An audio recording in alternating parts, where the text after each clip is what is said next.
Hi guys, welcome back to my channel and welcome if you're new. I hope you're all doing well and welcome back to another video. In today's video, we'll be going through all the books that I have on my iBooks account, and I have just decluttered it so there is only 18, but these are the books that I do actually want to read, because I do feel like sometimes you go onto iBooks or your Kindle or whatever kind of like digital book service you have, and you tend to just buy books because they're either free or they're only 99p or they're only £2, and you just kind of like get a little bit like click happy, I guess, and you end up buying books that you kind of lose interest in very quickly. So as it's coming up to the end of the year, I did want to go through all these books and make sure that I did actually want to read them and remove any that I'm no longer interested in. So I have just sat down and done that off camera. So we're going to go through the 18 books that are on my iBooks account that I am still really interested to read and hopefully I can get to soon. I highly doubt it's going to be the end of the year, although some of these books do feature on the books I wish to read by the end of 2022, and I just kind of want to get to ASAP because I may have brought some Christmas books for only 99p the other day when they were going on offer and I couldn't resist. So without further ado, let's hop into it. We'll start right on theme with some Christmas books. These are the 3 books that have been most recently added to my iBooks account because I did only purchase them a couple of days ago when I saw that some Christmas books were going on offer for 99p. The first one is actually Christmas at Comfort Food Cafe by Debbie Johnson, and this has been catching my eye quite a lot. I want to say over the past year, I'm really hesitant to buy Christmas books physically because I just tend to read Christmas books once and then be done with them for that season. Fun, quick romances that I don't feel like I need to constantly reread or keep forever, unless, brackets, unless they're by my favourite authors or like authors that I really love and I just want to have their entire book collection, i.e. like Lindsay Kelk, Lucy Diamond. So those sorts of authors that have done books before that I absolutely love have Christmas books in series, i.e. Lucy Diamond's Beach Cafe has a Christmas novella, and Lindsay Kelk's one of her books in her I Heart series is I Heart Christmas, so that's a Christmas themed book.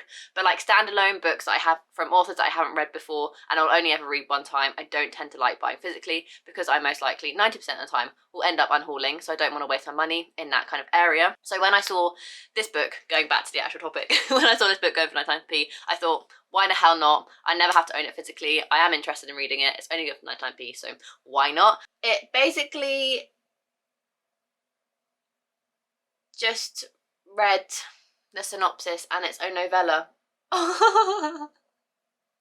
It's a novella of another book series, book 2. Oops, but the cover's so cute. Like, look at the cover. You can't see that cover, but it was such a cute cover. Maybe I could get away with just reading it by itself. Becca Fletcher hates Christmas so much she's considering getting Bar Humbug tattooed on her forehead. She has her reasons for being Little Miss Grinch, reasons that make this the very worst time of year for her. Now though, she can't avoid her version of Ho Ho Hell because she's travelling to Comfort Food Cafe to spend festive season with her sister Laura and her family. She's expecting mulled wine, the smell of pine trees, 24-hour Christmas movie marathons, and all kinds of very merry torture. But little does Becca know that Comfort Food Cafe is like no other place on earth. Perched on a snow-covered hill on a windswept bay, is a place full of friendship, a place where broken hearts can heal, and a place where a new love can blossom. It's a place where Becca's Christmas miracle could really happen, if only she let it. I feel like I could read this by itself, so I'm keeping it on my TBR for this Christmas. So yeah, that is the first book on my iBooks account. I'm going to try and go through these quickly because I realise I've been rambling for 5 minutes already, and I have 18 books to get through. That's that one. The second book is also a Christmas book that I got for 99p, and I've been seeing this in Tesco's for £4.50 quite a lot at the minute, and it keeps drawing my attention because the title is Mistletoe and Mulled Wine at the Christmas Camper Van, and I have a feeling this might also be like a novella, but this book is by Caroline Roberts. And to give you a quick rundown, this book basically follows our main character Lucy, who is ready to spend the Christmas season with her new kind of hunk of a boyfriend called Jack,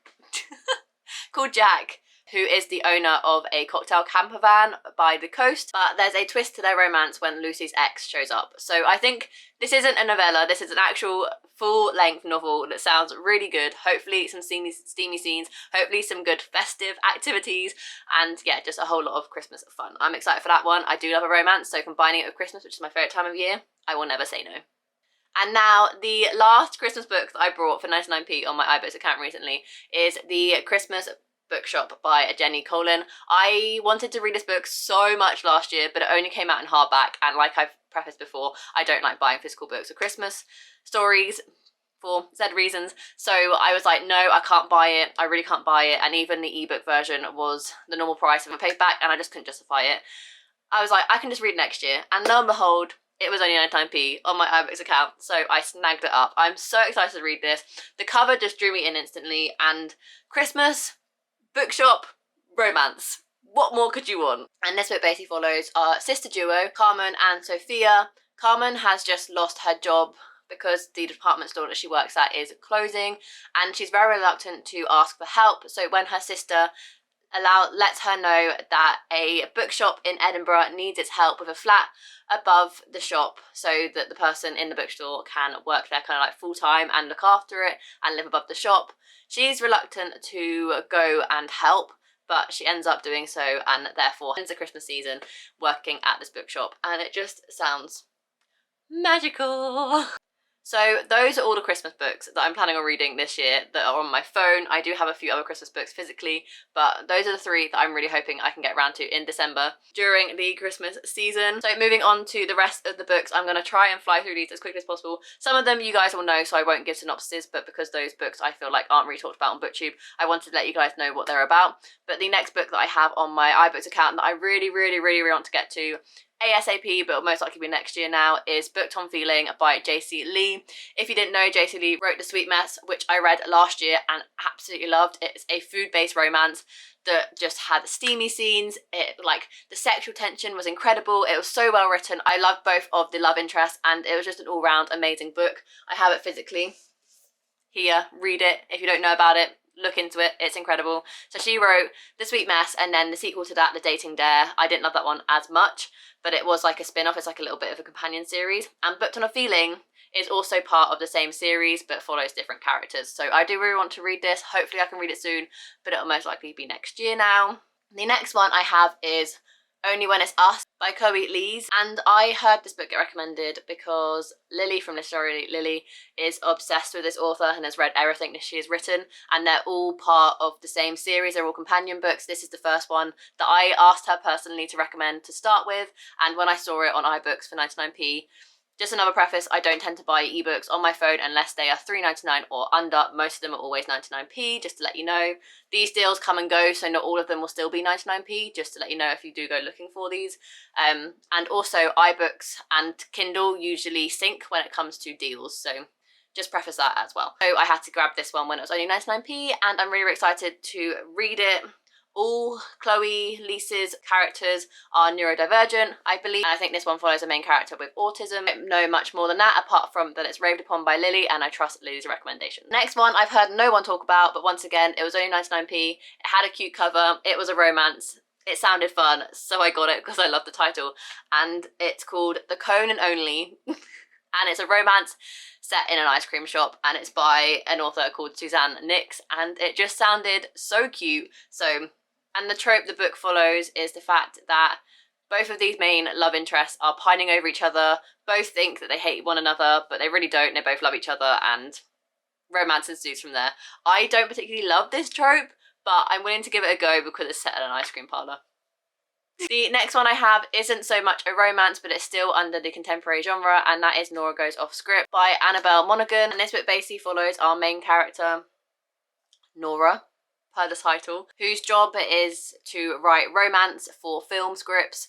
So she knows love like no one else, but when her husband decides to leave her and her 2 kids, her life is turned upside down, and then her personal story gets turned into a film, and the person who gets cast to play her ex-boyfriend in this film is the world's sexiest man. He's won that award in the fictional world. So it sounds like a good old-fashioned fun romance, and I can't wait to read it, with a little bit of a contemporary kind of I've just got divorced, I have kids struggle in there as well, which I do really like. Slice of life is my thing, if you didn't know.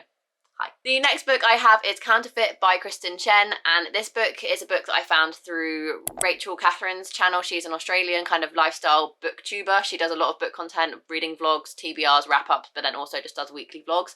Absolutely adore her channel. She reads a lot of diverse books, and this is how I found this book. And this book basically follows a family who counterfeit designer handbags, and you get a look into kind of that world.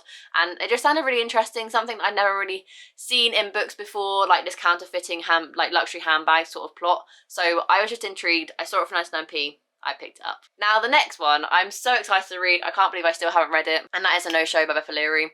I was eagerly anticipating this release when it came out this year, and I just never got around to reading it because I wanted the physical copy.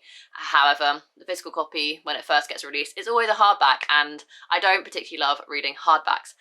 So when I saw it going for 99p on iBooks, I was like, why not? At least then I own it. So if I do want to read it, I have the ebook version available, and I just haven't got around to it yet, because the reason I'm making this video is because I always forget about my ebooks, and I just need someone and a video to keep me accountable to read all these books, because otherwise they will never ever get read, and then I'll end up buying a physical copy even though I've already brought a copy, and it's a whole vicious cycle. So I do really want to read this. It basically follows our three main characters who all go on a date with the same guy, but they all get stood up, and the kind of mystery about who this John character they decide to go on a date with, kind of who he is, what he's up to, and all that sort of stuff. It just sounds absolutely hilarious, and I've heard incredible things about it. And then we have The Deal by Elle Kennedy. Don't really need to say much about this. It's part of the Campus series, I believe, and everyone wrote about it. I saw it for 99p.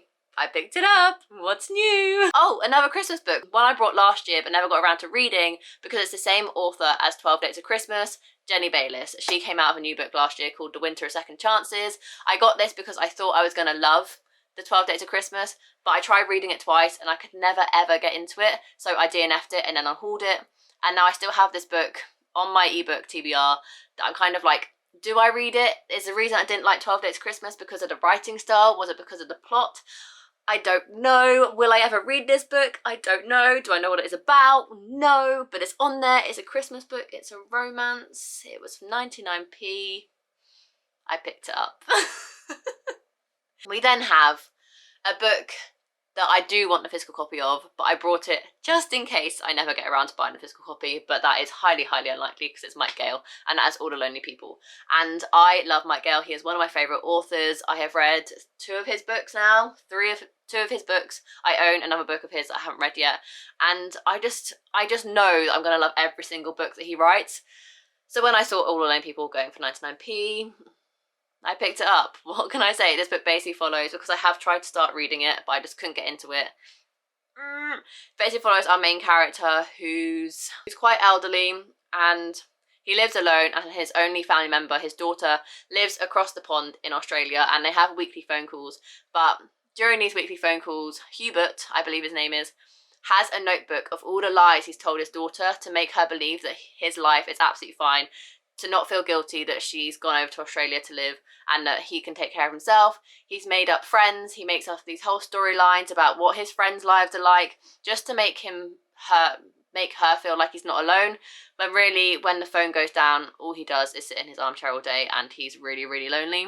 And it sounds like a really emotional read. It sounds like something I'd absolutely love. I just need to get a physical book for it, unfortunately. I just think I want all of Mike Gale's books in physical format so I can just stare at them and stare at their beauty forever on my bookcase. The next one I have is The Appeal by Janice Hallett. I don't know if I'm saying that correctly.